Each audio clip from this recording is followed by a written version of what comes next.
আসসালামু আলাইকুম। আজকে আপনাদের জন্য নিয়ে এলাম রয়টা শুটকি বোনার একটা সহজ রেসিপি নিয়ে।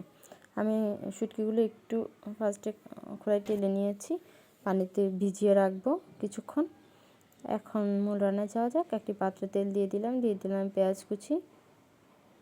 পেঁয়াজটা রান্না করব না সিদ্ধ হওয়া পর্যন্ত দিয়ে দিয়েছি 1 চামচ লবণ। লবণটা দিলে পেঁয়াজ খুব তাড়াতাড়ি সিদ্ধ হয়ে আসে। এখন দিয়ে দিলাম একটা টমেটো কুচি। টমেটো পেঁয়াজ ভালো করে নেড়ে ছেড়ে নিব যাতে টমেটোগুলো সিদ্ধ হয়ে যায়, সেজন্য কিছুক্ষণ ঢেকে রাখবো।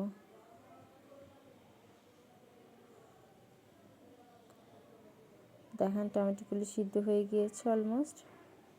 এই পর্যায়ে আমি 1/2 চামচ আদা বাটা দিয়ে দিলাম,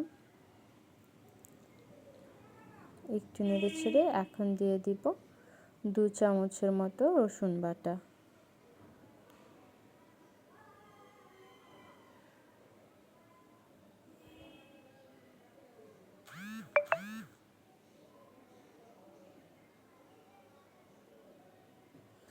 হাফ চামচ দিয়েছি হলুদের গুঁড়ি,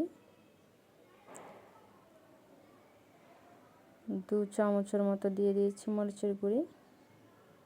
এখানে আমি ঝাল একটু বেশি খাবো তাই মরিচের গুঁড়িটি একটু বেশিই দিয়েছি, আপনারা আপনাদের পছন্দ মতো দিয়ে নেবেন। দিয়ে দিলাম 1 চামচ জিরের গুঁড়ি, হাফ চামচ দিয়েছি ধনিয়ার গুঁড়ি। এখন মশলাগুলো তেল না উঠে আসা পর্যন্ত কষিয়ে নিব। কষানো হয়ে গিয়েছে, এই পর্যায়ে আমি কিছুটা পানি দিয়ে দিলাম। একটু পানি দিয়ে আরও ভালো করে কষিয়ে নিব। এই পর্যায়ে পরিষ্কার করে রাখা শুটকিগুলো দিয়ে দিব। এখন অনেকক্ষণ কষিয়ে নিব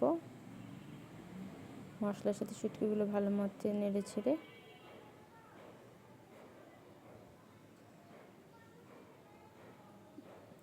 এখন রান্নাটা খুব হালকা আছে রান্না করতে হবে, মাঝে মাঝে একটু নেড়ে ছেড়ে দিতে হবে যাতে না লেগে যায়।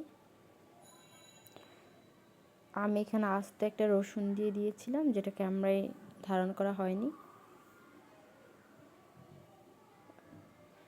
ব্যাস হয়ে গেল মজাদার লইট্টা শুটকি বোনা।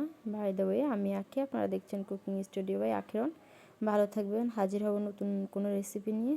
আল্লাহ হাফেজ।